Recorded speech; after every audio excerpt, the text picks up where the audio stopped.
Olá, nós vamos dar sequência então ao módulo incontinência urinária, infecção do trato urinário, falando nessa aula sobre propedêutica e tratamento da incontinência urinária, então levantando quais são esses elementos para uma avaliação ampla e sobre estratégias do tratamento, né? Para quem está indicado as intervenções farmacológicas, para qual perfil de paciente temos indicações cirúrgicas e quais são essas outras terapias, fisioterapias e terapias comportamentais que são igualmente importantes no tratamento da incontinência urinária.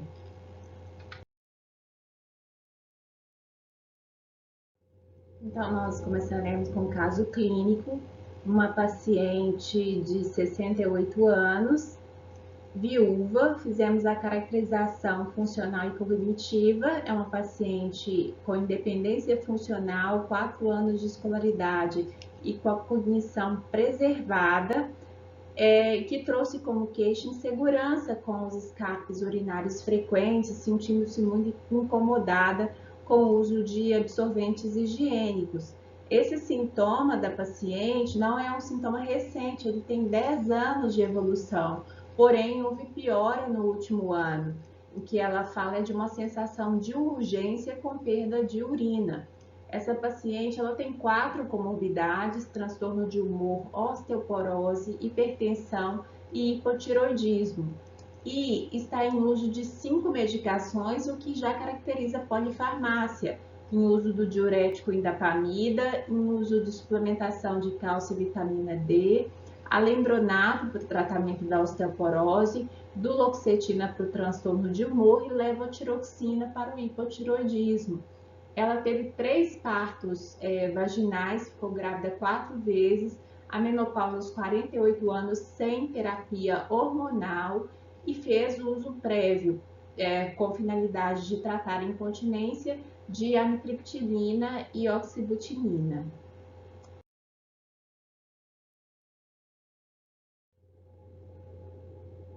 Para essa paciente, então, por onde que nós vamos começar? Não foi necessário, nesse caso, fazer o rastreio da incontinência urinária, porque foi uma queixa apresentada pela paciente. Nesse caso, então, o diário miccional ele é importante para caracterizar qual que é o intervalo miccional, qual que é o volume de urina perdido, e se essa diurese tem um padrão de perda diurna ou perda noturna. Então, para essa paciente, foi solicitado que ela fizesse o diário miccional, com os resultados que estão apresentados no quadro amarelo. Ela apresenta uma micção noturna, uma diurese com volume total de 1.300 ml por dia e uma perda com sensação de urgência de uma vez por dia. Então, eu falei que essa paciente não foi necessário fazer o rastreio, mas todos os idosos, numa avaliação de geriatria, numa avaliação de saúde do idoso, devem ser questionados sobre a perda urinária.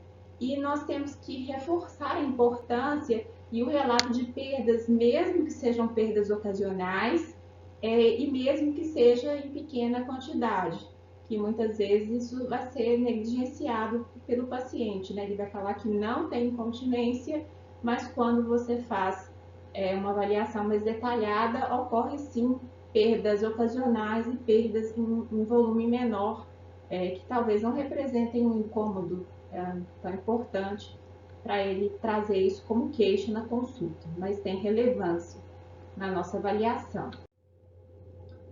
No rastreio, então, o questionamento tem que ser com perguntas simples, né? Perguntas diretas. Já apresentou perda urinária? Tem vontade súbita de ir ao banheiro? Tem algum problema para segurar a urina? Por que é importante esse questionamento? Porque ele tem alta correlação com os testes diagnósticos. Nessa avaliação ampla também é importante identificar manifestações não verbais da incontinência, como odor, a urgência para usar o banheiro, posicionar a preocupação do paciente com o posicionamento e algumas limitações do vestuário que denotam a incontinência urinária. Na avaliação geral, então, como eu falei anteriormente, como foi feito com a paciente do caso clínico, uma caracterização cognitiva e funcional. E o foco também deve ser dado na presença das comorbidades, porque nós vimos na primeira aula que são inúmeras as condições clínicas que estão associadas com incontinência, e também com a polifarmácia, listar todas as medicações em uso, utilizar o critério de Beers para identificar as potencialmente implicadas com causas reversíveis de incontinência urinária. O exame abdominal ele é importante, embora a palpação seja insensível e inespecífica para identificação de distensão vesical. Quando estamos pensando sobretudo numa incontinência por transbordamento, os testes de integridade do cordão sacral e os reflexos sacrais, eles devem ser testados e o reflexo bulbo cavernoso é um desses reflexos na avaliação da incontinência. O toque retal tem a finalidade de identificar a impactação fecal, a presença de massas. No homem, pode-se avaliar, então, a consistência da próstata, a presença de massas, de nodulações, a avaliação da genitália, buscando fimose, parafimose. Na mulher, essa inspeção da genitália também pode mostrar lesões labiais e vaginais e prolapsos de órgãos pélvicos. E dois testes que podem ser realizados é o teste do absorvente e o teste de cotonete, para caracterizar então a perda urinária. Na avaliação laboratorial está indicado a realização do exame de urina para todos os pacientes que têm incontinência. O cuidado que deve se ter aqui é de não tratar a bacteriúria assintomática.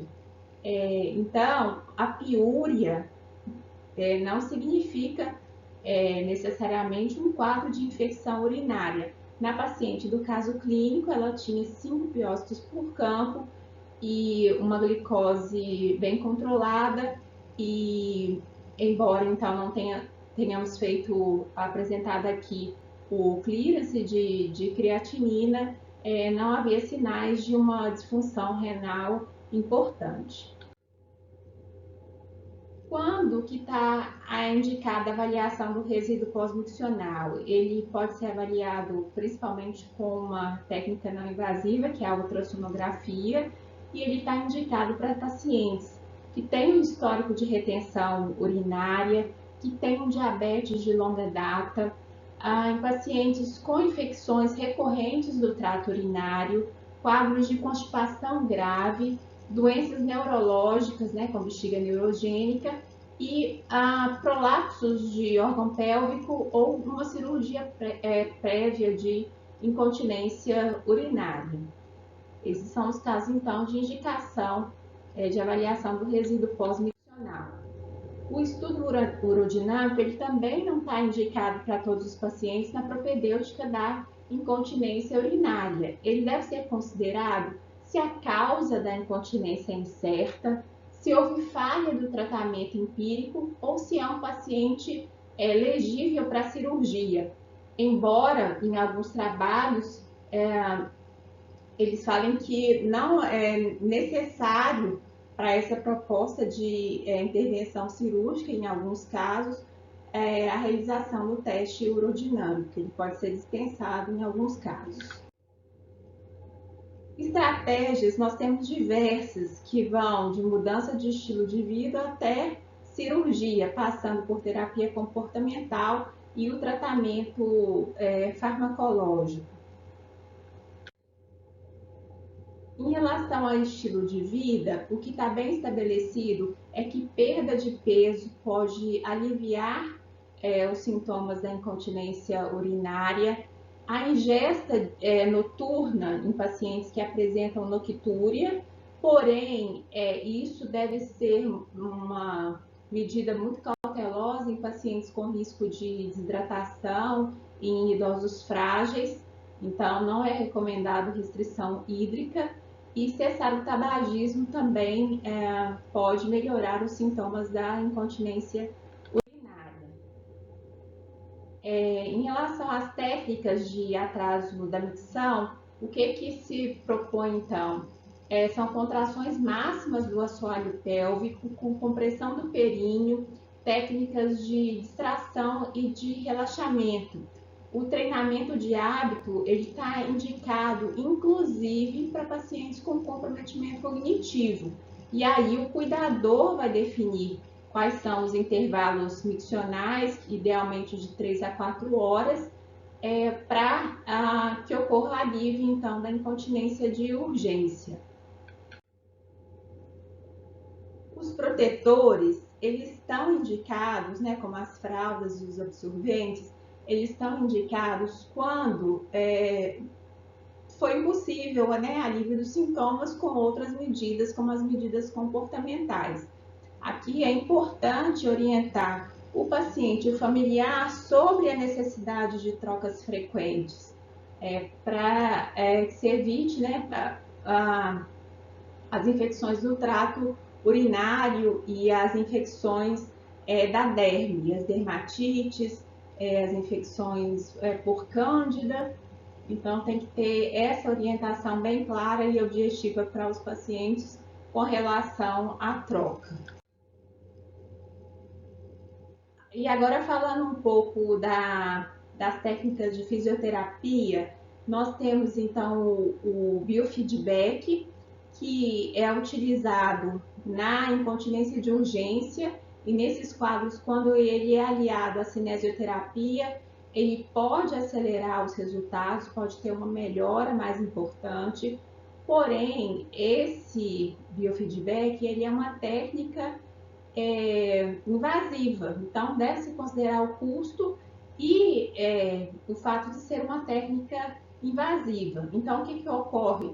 É que o paciente e o terapeuta, eles têm informações sobre o processo fisiológico, que normalmente é um processo inconsciente, informações sonoras, visuais ou táteis, e com isso é possível realizar o treinamento, né, por biofeedback. Falando um pouquinho então do tratamento farmacológico, na primeira linha de tratamento estão as medicações antimuscarínicas, e houve uma evolução dessas medicações em relação à seletividade dos receptores muscarínicos.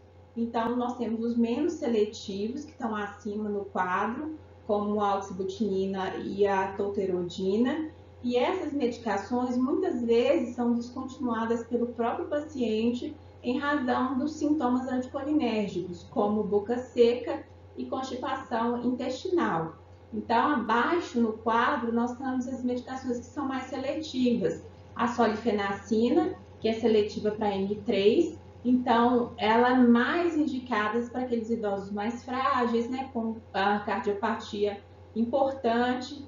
E, embora todas essas medicações antimuscarínicas, elas apresentem efeitos cognitivos, a solifenacina é que tem menor efeito na cognição.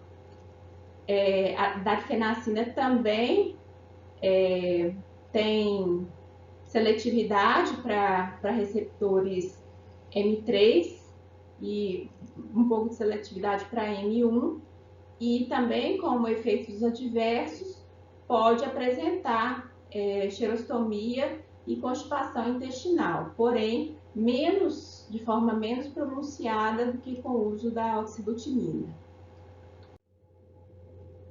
A mirbegrona é considerada uma segunda linha de tratamento, e então é um agonista beta-adrenérgico que estimula o relaxamento do detrusor e aumenta a capacidade da bexiga A eficácia dela é semelhante à dos antimuscarínicos, considerada uma eficácia moderada.